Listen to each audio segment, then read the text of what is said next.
Pois é, né? Depois da pandemia, 2 anos aí de lockdown, onde todo mundo ficou preso dentro de casa, onde cada um teve que conviver com os seus semelhantes, né? O Simbora resolveu vir conversar com o psicanalista Luiz Chaves e saber um pouco sobre depressão, saber um pouco sobre ansiedade, esses transtornos que a gente nem sabia que tinha e que a gente acabou descobrindo. Doutor Luiz, me diz uma coisa, de médico louco todo mundo tem um pouco? Sim, pode se considerar que sim. É mesmo, né? Com certeza. Porque a pandemia fez com que muitos males psíquicos já imbuídos dentro do ser humano fosse aflorado, né? O isolamento social, por exemplo, foi um fator que cooperou muito, né? Mudou um pouco também a cultura do cidadão. O carioca mesmo, por exemplo, nós estamos no Rio de Janeiro, né? Ele é um ser muito afetivo. Nós vemos que ele foi obrigado a mudar o seu próprio modo de cumprimentação. O carioca é aquele cara do afago, do abraço, né? Aqueles toques ensaiados de mão, aqui e ali, né? O lance dos 3 beijinhos, 2, 3 para casar. Tem que ficar de longe, de máscara, né? E de repente isso tudo foi cortado. Não, para lá. As poucas vezes que pudemos ir à rua, foi com muitos métodos, né? Ali as leis em cima também, ali monitorando, policiando. Então isso fez com que os males psíquicos se aflorassem, justamente aí dessa parte da mudança, da alteração da cultura. O que você acha que aumentou? A ansiedade das pessoas ou, na verdade, o que aumentou foi aquela questão de querer estar onde não se podia estar? Justamente, isso causa a ansiedade. No caso, já é ansiedade. Já é ansiedade. Tudo se inicia numa ansiedade. A ansiedade é um medo, né? É um medo moderado. O que será amanhã? Isso daí, ele é um medo. Então as pessoas ficaram com medo. Quem será o próximo? Vai ser eu? O medo do porvir. Como será? O amanhã geralmente mata aí. Como será? Então, isso iniciou através da ansiedade. Tá, aí no caso a gente viu que tivemos pessoas com síndrome do pânico, né, que muitas das vezes sequer iam ao portão atender, né, um delivery, por exemplo. Pessoas que tiveram a sua depressão exposta, né. Nós tivemos que, na verdade, reaprender a viver, né. Nós entendemos que tínhamos uma família, passamos a conhecer a nossa família, né? Filhos, netos, muitas das vezes, o vovô e a vovó, que muitas das vezes estava esquecido lá, né? Então, como que a gente começa hoje, já que a gente já está num outro período, numa outra situação, como é que a gente começa a identificar isso? Que passou da ansiedade para algo muito maior? Então, começa na ansiedade, né? E vai migrando para a depressão. A palavra depressão ela já vem aí, né? São pressões, e pressões ela quer dizer aí pressão forte para baixo. Então, quando nós não tivemos aí, como fomos pegos todos de surpresa, toda a humanidade, não tivemos tempo de nos preparar psiquicamente. Então, essa ansiedade ela foi crescendo. As crianças, por exemplo, queriam ter sua vida, sua sociabilidade restaurada, ir para as escolas, para os parques, para o cinema. Então, de uma hora para outra, isso tudo foi cortado. Então, a ansiedade ela foi potencializada. Nós não tivemos aí um sistema de saúde, né, governamental que pudesse ter amparado isso rapidamente, trazido esse socorro rapidamente. Então, ficamos vulneráveis mesmo. Então, com certeza, uma boa parte, uma boa dessa demanda aí migrou sim para a depressão, porque foram pressões, né? E deixar de fazer muitas coisas prazerosas trazem o quê? Traz o desprazer. Então, isso resultou numa boa parte da demanda e eu creio que ainda não foi resgatada isso. Estamos no processo de recuperação. E o quanto que as pessoas têm vergonha de procurar ajuda, né? Gente, saúde mental é importante. Você vive aqui, ó, na sua cabeça. E a questão da síndrome do pânico? Também vem da ansiedade, sabemos disso. Mas como é que a gente identifica? Então, tudo se originaliza na ansiedade. O pânico, ela está ligada a fobias, né? Fobia já é um mal mais intensivo, mais intenso. né? Então, Então, na verdade, também é um medo de algo. Porque fobia é medo, né? Pânico ele é aquela coisa descontrolada. Entendi, já é um nível maior. É descontrolado, não tem muita justificativa, você entra em pânico à toa. Por exemplo, tem gente, fobia e pânico é bem parecido. Por exemplo, é razoável, parece não ser razoável, a pessoa sair correndo, subir em cima de uma geladeira por causa de uma barata. Dependendo da barata, se ela for voadora, não vai resolver muito não. Pânico entra fobia, porque não é razoável. Porque a barata está ali, ela vai correr de você, ou você vai pisar em cima, que não aconselho fazer isso com os animais, mas não é razoável. Mas é certo, então pode peitar, né? Não é verdade? Então é por aí. Diagnosticar, se você tem uma fobia, um medo aí que não é razoável, não é lógico, por exemplo, lugar assim está muito violento, então eu tenho uma fobia, eu tenho um medo, eu tenho um pânico de ir para aquele lugar. É razoável, né? Você pode é razoável. Até que a gente vive muito isso, né? Eu vou subir num brinquedo de parque, ele é muito gigante, eu tenho é razoável. Mas um inseto, uma barata, uma formiga, a gente tem medo de formiga, então, saiu da razoabilidade, né? Já entra para a fobia. Boa parte do que somos hoje, até a morte, até envelhecer, o que seja, boa parte disso está compreendido nas nossas fases psíquico-sexuais. Olha só que palavra difícil.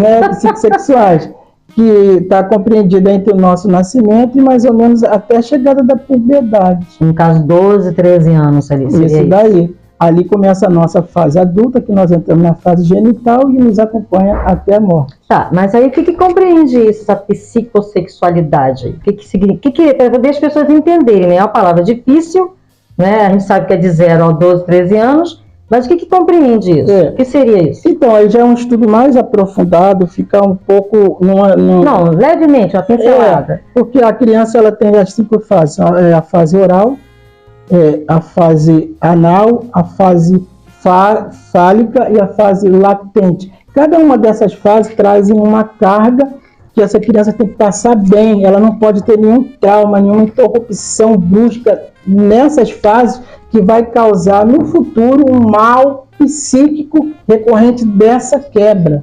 Então vamos supor, vamos até entrar um pouquinho nisso aí, porque agora me interessou mais ainda. A gente volta nessas outras questões. Mas vamos supor que uma criança que sofreu um abuso sexual.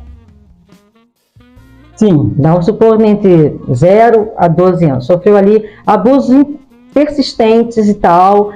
Não digo que de fato, mas, por exemplo, abuso de alisar, de acariciar e tal. Como é que isso pode, de repente, trazer lá um transtorno, vamos supor, um toque, uma síndrome do pânico, uma ansiedade excessiva? Como é que isso funciona? Eu vou explicar, vou sintetizar na parte da fase oral, que é a fase onde a criança sente o mundo pela boca. Sim. Ela sente o mundo pela boca, então ali tudo vai ter relacionado. Também que a criancinha pega, leva a boca, tudo, né? Então ela sente um prazer, né? Uma libido, é um prazer. Isso foi em nome, a natureza criou isso em nome da sobrevivência. Então a criança mama porque ela quer o alimento, mas quer o prazer. Sim. Há uma satisfação. Sigmund Freud deixou isso determinado. Então eu creio que até mais pelo libido, pelo prazer, e de repente a criança, eu já provei algumas vezes, né? O leite materno, ele não é saboroso. Ele não é saboroso. Então eu creio que a natureza criou esse libido, esse prazer para a criança, para a sobrevivência humana.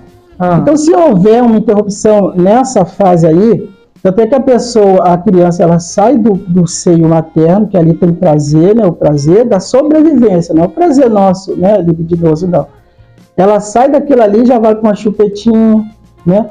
Então, se a criança for interrompida ali bruscamente, não vou tirar isso, corta o bico da chupeta, ou sai pra lá, ele vai ficar com bloqueio na fase oral. Possivelmente esse adulto vai ser um alcoólatra. Olha, possivelmente vai ser um alcoólatra. Por isso que nós temos hábito viciante, maluco, de mastigar chiclete, isso mais nos nossos anos 80, 90. Eu nunca tive, não, mas depois vi até hoje. Fumante. Às vezes a pessoa não consegue fumar porque tem um remédio, então parar de fumar, no caso, porque lá no passado sofreu uma coisa interrupção brusca, né? no bom procedimento da fase oral.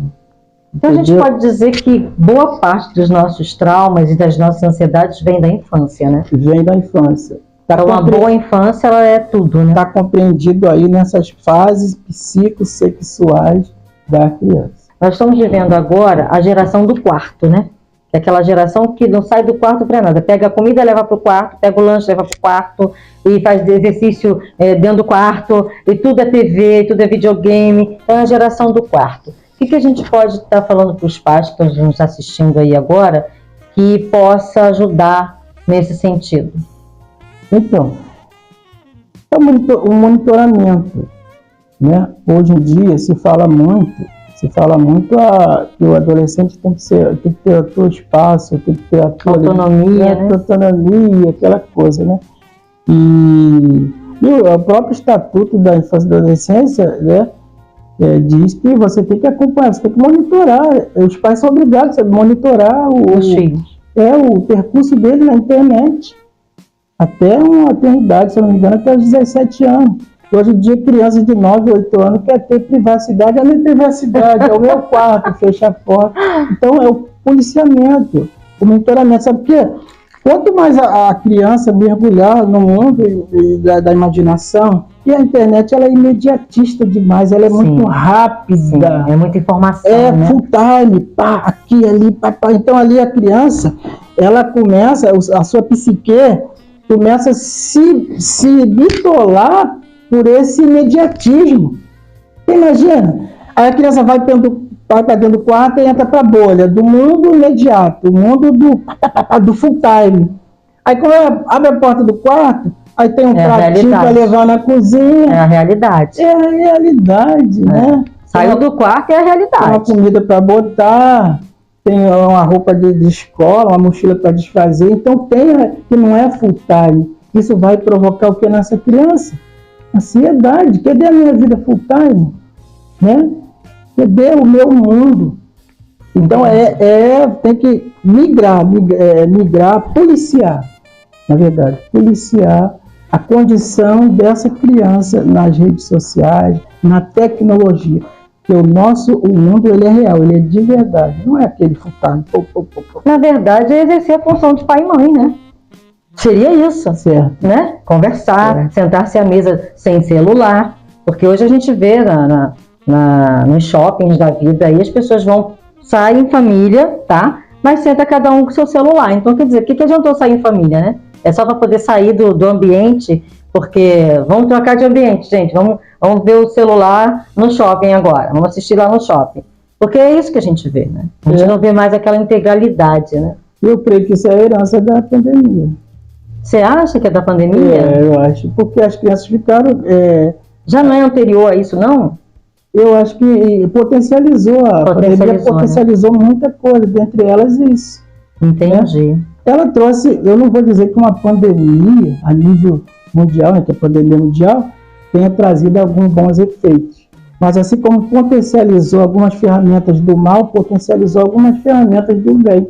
Potencializou, por exemplo, o webcam antigamente.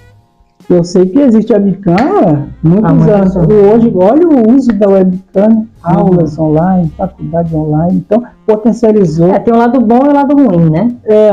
Como tudo na vida. Potencializou muita coisa aí que estava atrasada. Muita tecnologia que estava agarrada hoje está solta. Entendi. Pois é, gente, mas voltando ao nosso ponto central. A importância de cuidar da saúde mental. Olha quanta coisa a gente conversou aqui e que tem a ver com a nossa saúde mental, né, doutor Luiz? Com certeza. Eu gostaria de que você falasse um pouquinho para a gente da importância disso, né? E aonde buscar a ajuda necessária, né? Aonde a pessoa realmente pode se tratar, se cuidar. Então, né, em questão governamental, você tem os CAPs, né?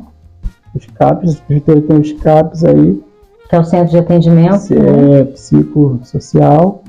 E cada prefeitura, né, cada lugar vai operar de uma forma, que aí já é gestão, mas tem os planos, né, padrão do governo, você pode ir ali procurar ajuda. Algumas associações, né, também, associações de cunho privado, né? Temos também nosso instituto, você pode estar acessando. Vai estar passando aí o endereço direitinho, Tá como bom. que você pode entrar em contato. Eu acho muito importante que você não tenha vergonha disso, que você tenha amor a si próprio, né? Que é um autocuidado, né, doutor? É um autocuidado e os males, a patologia ela tende a evoluir. E tem coisas que depende de medicação. Entendi.